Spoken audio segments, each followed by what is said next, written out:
Bonjour à tous, bonjour à toutes, bienvenue dans ce nouveau podcast, j'espère que ça va bien. Aujourd'hui je voudrais essayer quelque chose de nouveau. Voilà, je voudrais te partager en fait l'histoire d'une personne que j'ai inventée qui s'appelle Camille.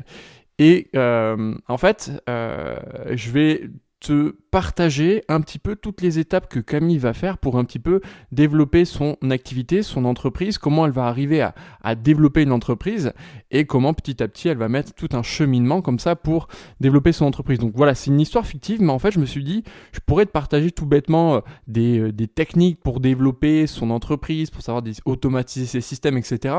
Mais je me suis dit, si je l'imbrique dans une histoire, donc l'histoire est fictive, mais tout le process que je vais te partager, lui, peut être concrètement réalisable. Et donc je me suis dit, ce serait beaucoup plus intéressant de le mettre dans une histoire, ce que je fais aujourd'hui dans ce podcast. Donc c'est parti.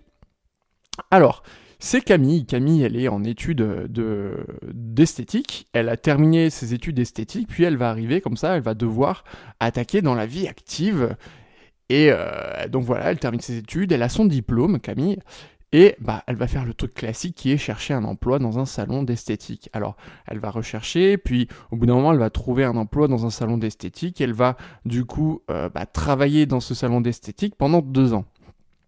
Et pendant ces 2 années, Camille, elle va développer des compétences, des connaissances, des choses qu'elle n'aura pas forcément vues à l'école. À l'école, elle aura vu tout le côté plutôt le côté théorique. Elle aurait vu un petit peu le côté pratique via des stages. Et puis pendant ces 2 ans comme ça de travail dans un salon, dans un institut, elle va pouvoir expérimenter, elle aura fait des salons avec son travail, etc. Donc elle aura rencontré des gens, elle aura appris de nouvelles choses, et donc elle aura acquis une expérience au travers de ces 2 ans en tant que salarié dans cet institut d'esthétique. Et puis au bout de 2 ans, Camille se dit: ok, j'ai fait 2 ans, mais moi, ce qui m'intéresse vraiment, c'est le côté indépendant, le côté être mon propre patron. C'est ça qui me botte, c'est ça qui m'inspire vraiment. Et elle se dit, je voudrais faire de l'esthétique à domicile, voilà, aller chez les gens, leur faire la manicure, tout ce genre de choses, mais directement chez eux. Donc elle se dit, ok, quelle est la possibilité pour faire ça? C'est de devenir auto-entrepreneur. Alors ce qu'elle va faire, Camille, c'est qu'elle va dire, bon, voilà, j'ai 2 solutions. Soit je me mets au chômage, donc je demande à faire une rupture conventionnelle avec mon employeur et je me mets au chômage et j'ai le droit à 2 ans de chômage, et pendant ces 2 ans de chômage, je me mets à développer mon activité. Ou alors ce que je fais, et c'est la solution que va prendre Camille, que j'ai choisie dans l'histoire, c'est plutôt de dire ok, je continue encore à travailler pour être sûr d'avoir une rentrée d'argent correcte. Et puis à côté de ça, je vais développer mon activité. Donc Camille, elle va se renseigner sur le statut d'auto-entrepreneur, pour se dire ok, c'est parti, je me lance, je crée mon auto-entreprise. Donc elle va aller sur le site de l'auto-entrepreneur et puis elle va créer son auto-entreprise. C'est génial. Camille est salariée et maintenant elle est aussi entrepreneur à côté. Donc ce qu'elle va faire, c'est que pendant ces jours de repos, Camille va proposer des services à domicile.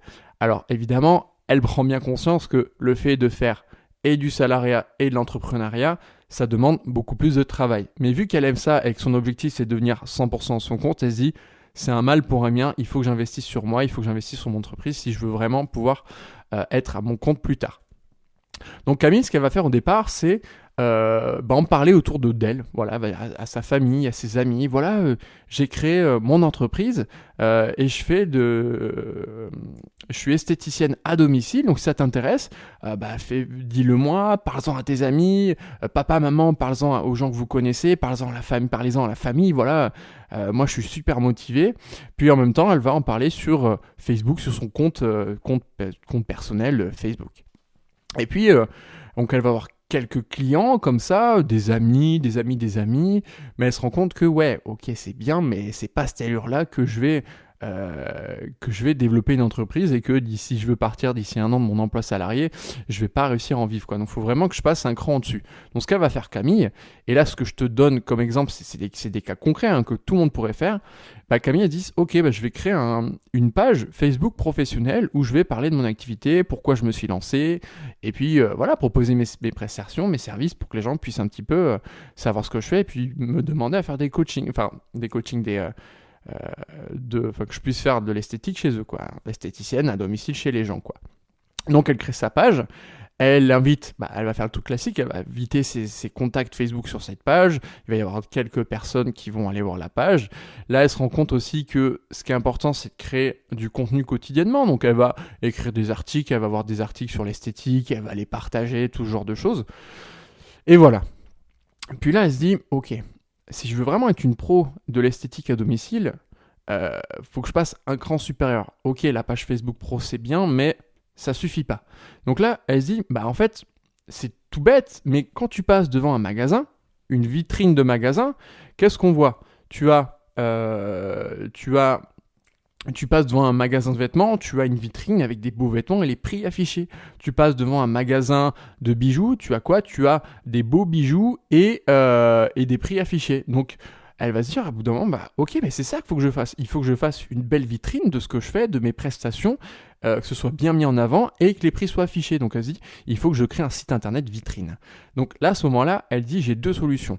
Soit j'apprends par moi-même. Je vois comment créer un blog, comment créer un site vitrine, etc. Comment on utilise WordPress, comment on utilise différents plugins, etc. Mais là, elle se dit, ok, mais ça va demander vraiment beaucoup de temps, quoi. Donc, ce qu'elle va faire, c'est qu'elle va dire, ok, je vais payer des services de quelqu'un pour qu'il me le fasse. Alors là, elle va voir un peu les gens, elle va dire, Aurélie Barart propose des services de création de sites internet, et puis d'outils marketing, etc. C'est intéressant ce qu'il propose. Elle me contacte. Oui, bonjour Aurélien, voilà, je voudrais créer une vitrine parce que je propose des services d'esthétique à domicile et je voudrais pouvoir mettre un petit peu tout ce que je fais, mes prestations en avant. Est-ce que tu pourrais me mettre en place ça sur un site ? Et moi, je lui dis, oui, exactement, je peux te mettre en place un site vitrine, il n'y a pas de problème. Donc voilà, on fait un contrat, machin, je lui crée sa page, son site internet, vitrine avec ses prestations. Donc elle est contente, elle a son site vitrine avec les prestations d'esthétique à domicile, c'est génial. Mais là, elle se rend vite compte que c'est bien beau d'avoir une page, d'avoir un site vitrine, mais personne ne le connaît.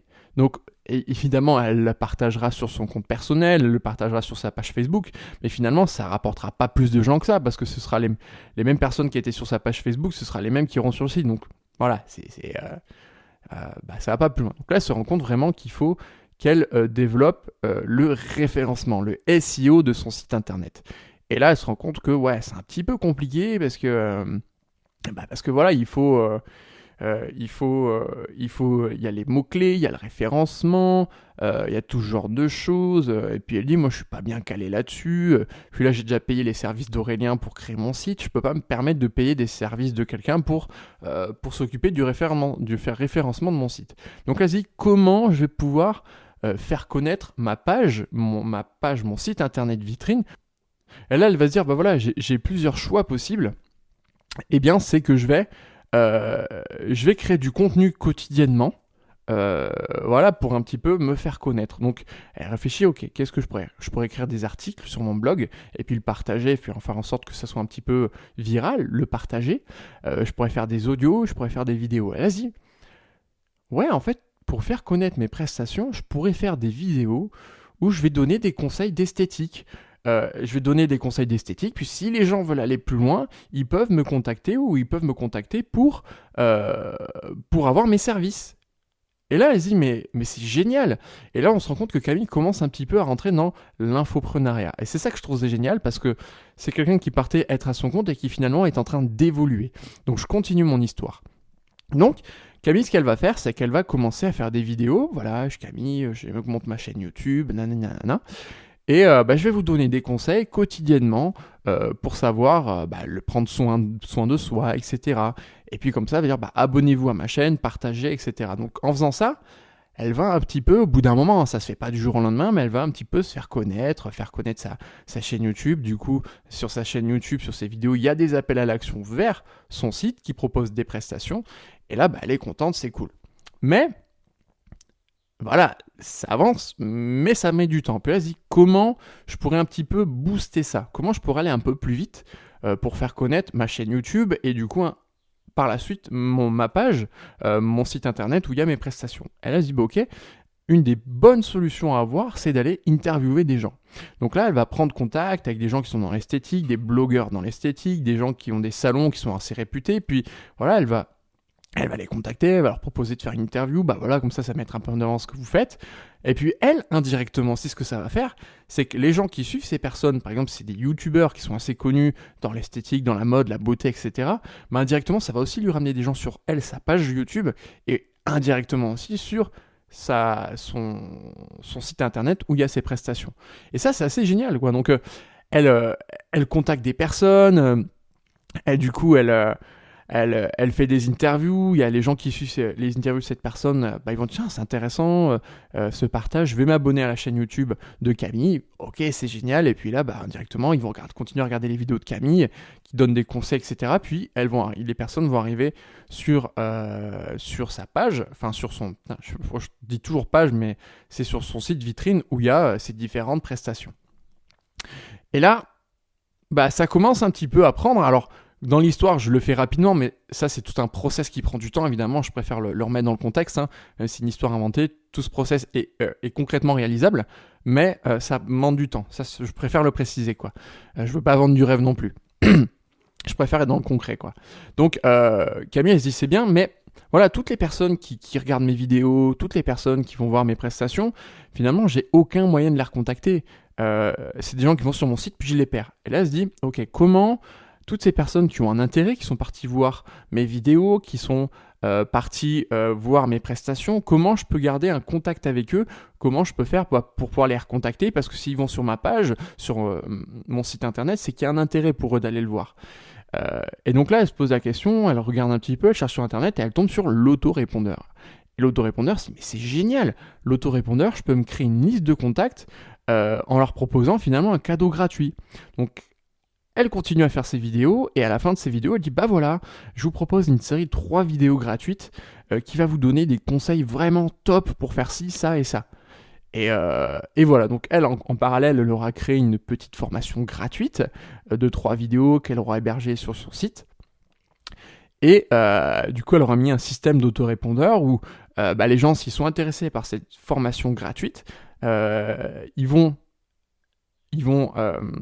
rentrer, ils vont arriver sur une page de capture qui va proposer cette formation gratuite pour donner plein de conseils hyper concrets, qui va vraiment apporter des choses de valeur aux personnes qui sont intéressées par l'esthétique, qui veulent prendre soin d'eux, etc.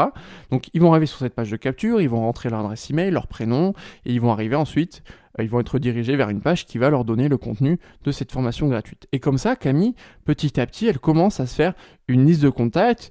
Et cette liste de contacts, à chaque fois qu'elle fait un nouveau contenu sur YouTube, elle peut leur partager, le contenu, elle les garde en contact, et puis en parallèle, elle peut aussi, voilà, aujourd'hui c'est la Saint-Valentin, je fais un prix exceptionnel pour mes prestations, et comme ça, là, elle a des gens à contacter qui ont un intérêt pour ce qu'elle fait, et du coup, elle peut les recontacter facilement, quoi. Et donc là, Camille, elle se dit, c'est génial le chemin que j'ai parcouru, j'ai réussi à me créer une petite communauté via ma chaîne YouTube, je les ai en contact via mon autorépondeur, je peux les recontacter, je peux leur partager mon contenu, puis du coup, indirectement, tout ça, ça amène à ce que les gens aillent voir ma page, mon site internet vitrine, et me demandent des services, quoi. Me demandent d'aller chez eux pour que je puisse leur proposer mes services d'esthétique à domicile. Et là, elle est super contente. Puis elle se dit, attends, là, je viens de faire un truc qui est assez génial, c'est que les gens, ils ont un intérêt pour ma formation gratuite. Si ça se trouve, je pourrais, en plus de ça, proposer des formations payantes qui vont beaucoup plus loin, qui vont apporter énormément de valeur. Donc l'idée, c'est pas que ces formations fassent en sorte que les gens deviennent esthéticiens, je sais pas comment on dit, parce que ça, il faut passer un diplôme, il y a des études pour ça. Par contre, vraiment leur donner des formations concrètes, avoir des techniques bien spécifiques pour prendre soin de soi, des trucs que j'ai appris qui m'ont vraiment aidé à être, d'avoir une meilleure peau, ce genre de choses, etc. Et donc, ce qu'elle va faire, c'est qu'elle va prendre un service de formation, je pars dans l'idée de sales, elle va créer des formations, elle a déjà une communauté qui a un intérêt pour ce qu'elle fait, donc elle sait déjà un petit peu ce que les gens ont besoin. Elle va créer une formation en fonction des besoins des gens, et elle va proposer des formations, donc elle va se renseigner un peu comment on vend des formations, des tunnels de vente, pages de vente. Elle va ensuite créer une vidéo YouTube qui va être une vidéo de vente. Donc elle va suivre un peu le process de vente, puis elle va proposer à la fin aux gens de suivre la formation. Et là, c'est génial parce que finalement, Camille, qui était partie des études, 2 ans de travail en tant que salarié, qui avait cette envie de dépendance, finalement, elle a fait tout un cheminement comme ça, où elle a découvert des outils, des plateformes, ce genre de choses pour en fait faire connaître son activité, développer son activité, faire en sorte de gagner plus d'argent avec son activité. Mais en plus de ça, là, elle vient passer dans un cran supérieur où elle s'est dit, bah finalement, tout cet acquis, cette expérience que j'ai développée, je peux le vendre. Et ça, c'est précieux. Et du coup, elle s'est mise à vendre de la formation. Et du coup, c'est tout un système automatisé où elle va quand même apporter de la valeur aux gens, mais finalement, elle n'a pas besoin d'être présente pour apporter cette valeur aux gens. Et du coup, ça lui permet de générer plus d'argent et d'être beaucoup plus libre financièrement. Et du coup, bah, elle peut quitter son travail salarié et elle fait ça. D'un côté, elle a ses vidéos YouTube où elle va apporter de la valeur aux gens via ses vidéos. Elle va interviewer des gens, comme ça va lui ramener des gens de la communauté, agrandir sa communauté. Puis, elle va continuer à proposer ses prestations à domicile d'esthétique. Et en parallèle, elle va faire, par exemple, 1 fois par mois, une vidéo en fonction des besoins des gens, parce que voilà, elle aura des commentaires sur YouTube, elle aura des gens qui vont lui envoyer des messages, etc. Donc, elle va définir un petit peu les besoins des gens. Et elle va créer des formations en fonction des besoins des gens. Et du coup, bah voilà, elle aura 2 axes de développement de son entreprise. Voilà pour cette petite histoire, j'espère qu'elle t'aura plu. Alors en même temps, je suis en train de faire un live sur Instagram un petit peu pour qu'on puisse voir un petit peu l'envers du décor de ce que c'est d'enregistrer un podcast. Donc en fait, voilà, c'est sur 2 plateformes différentes. En tout cas, j'espère que cette petite histoire t'aura plu. J'espère en fait que le fait de t'avoir partagé tout ce process, ce système qui est concrètement réalisable, sous forme d'histoire, ça a permis de mieux l'écouter finalement. Et puis voilà quoi, moi en tout cas je te remercie d'avoir écouté cette petite histoire. Dis-moi si ça t'a intéressé, dis-moi si tu voudrais notre histoire, dis-moi peut-être dans quelle activité tu es, et peut-être que je raconte un petit peu une histoire et ce qui est possible de faire en fonction de l'activité dans laquelle tu es. En tout cas voilà, c'était génial, moi j'ai voulu faire ça et je l'ai fait, donc c'est cool. Et une petite dernière chose avant de quitter ce podcast, voilà, si moi je te propose un coaching technique gratuit d'1 heure, voilà. Si ça t'intéresse, voilà, 1 heure de coaching technique gratuite. Alors pourquoi je fais 1 heure de coaching technique gratuite ? Parce qu'en fait, ce coaching, il va être vocal et il va être enregistré. En fait, ce coaching, il va durer 1 heure et ces 1 heure de coaching vont me servir de podcast que je vais publier. Comme ça, je vais t'aider toi en fonction de ta problématique. Mais du coup, si toi, tu as cette problématique-là, il y a des grosses chances que d'autres personnes aient la même problématique, et en même temps je pourrais aider d'autres personnes comme ça indirectement en ayant été toi quoi finalement. Et puis ça va me permettre aussi un petit peu plus de faire connaître mon podcast. Voilà, donc si ça t'intéresse, le lien il est dans la description, tu peux t'inscrire pour bénéficier de ton coaching technique gratuit, puis moi je te recontacterai pour qu'on fixe un rendez-vous ensemble. En tout cas, je te remercie d'avoir écouté ce podcast, je te dis à très vite, je te souhaite une bonne fin de semaine, et à très vite. Salut!